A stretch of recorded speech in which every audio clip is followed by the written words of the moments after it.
ମା ବୋଲି ଗୋଟିଏ ଶବ୍ଦ ସମସ୍ତଙ୍କ ପାଖରେ ନଥାଏ। ସେଇ ଦୁର୍ଭାଗ୍ୟ ପୁଅ ସେଇ ଅବତାରଟା ପାଏ ଯାହାକୁ ମା 12 ଦିନରେ ଛାଡ଼ିକି ଆର ପାରିକି ଚାଲିଯାଏ। ହେ ଦୁନିଆର ପୁଅ ମାନେ ଯାହା ପାଖରେ ମା ଅଛି ତା ଜୀବନଟା ସ୍ୱର୍ଗଠୁ ବଳକା ହୋଇଥାଏ ରେ ଭାଇ।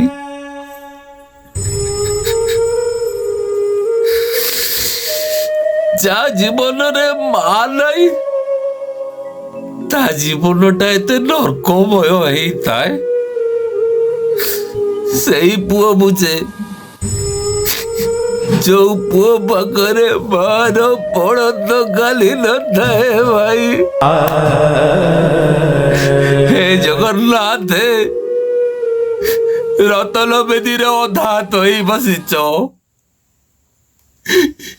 ଏ ଯୋଉ କର୍ମର ହାତ ଦିଟା ଆମକୁ ଦେଇଛ ପ୍ରଭୁ, ସତ୍କର୍ମ କରି କରି ଖାଇବାକୁ ଦିଓଳି ଦି ମୁଠା ମିଳୁନି। ଯିଏ ଅନ୍ୟାୟ ଅନୀତି କରୁଛି ଭଲରେ ରହୁଛି, କିନ୍ତୁ ଯେ ସତ୍ ରାସ୍ତା ସତ୍କର୍ମ ଆପଣଉଛି ବହୁତ ଦୁଃଖରେ ଚଳୁଛି। ତେଣୁ ଦୁନିଆର ସବୁ ପୁଅ ମାନଙ୍କୁ ମୋର ଗୋଟିଏ କଥା, ବାପା ବାରୁ ବାୟୁ ପାରେ ପବନ।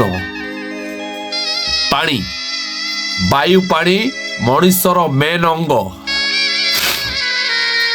ଯୋଉ ବାପା ବୋଲି ଗୋଟେ ଶବ୍ଦ ଯାହାକୁ ଦି ଓଳି ଦି ମୁଠା ଭଲରେ ଖାଇବାକୁ ନ ଦେଇ ତା ଟେକେୟାର ନ ନେଇ ଆମେ ତୁଚ୍ଛା ମୋହ ମାୟା ବନ୍ଧନରେ ପଡ଼ି ତାକୁ ବିତାଡ଼ିତ କରିଦଉଛେ। ଏ ଦୁନିଆର ପୁଅ ମାନେ ଆପଣ ମାନଙ୍କୁ ଅଶେଷରେ କଷ୍ଟ କରୁଛି ଭାଇ। ବାପ ମା ବୋଲି ଯୋଉ ଦୁଇଟା ଶବ୍ଦ, ସେ ଦିଟା ଶବ୍ଦର ଏତେ ମାତ୍ରାରେ କେୟାର ନିଅ ଯେମିତି ମୁଁ ଭୁଲ କରିଛି ସେମିତି କେହି ବି ଭୁଲ କରନା। ଯାହା ଫଳରେ ବାପ ମାଙ୍କ ଅଭିଶାପରେ ଭସ୍ମ ହେଲା ଭଳିଆ ଭସ୍ମାସୁର ହୋଇ ନିଜ ମୁଣ୍ଡରେ ନିଜ ହାତ ଧୋଇ ଭସ୍ମ ହବା ପାଇଁ ଚେଷ୍ଟା କରନି।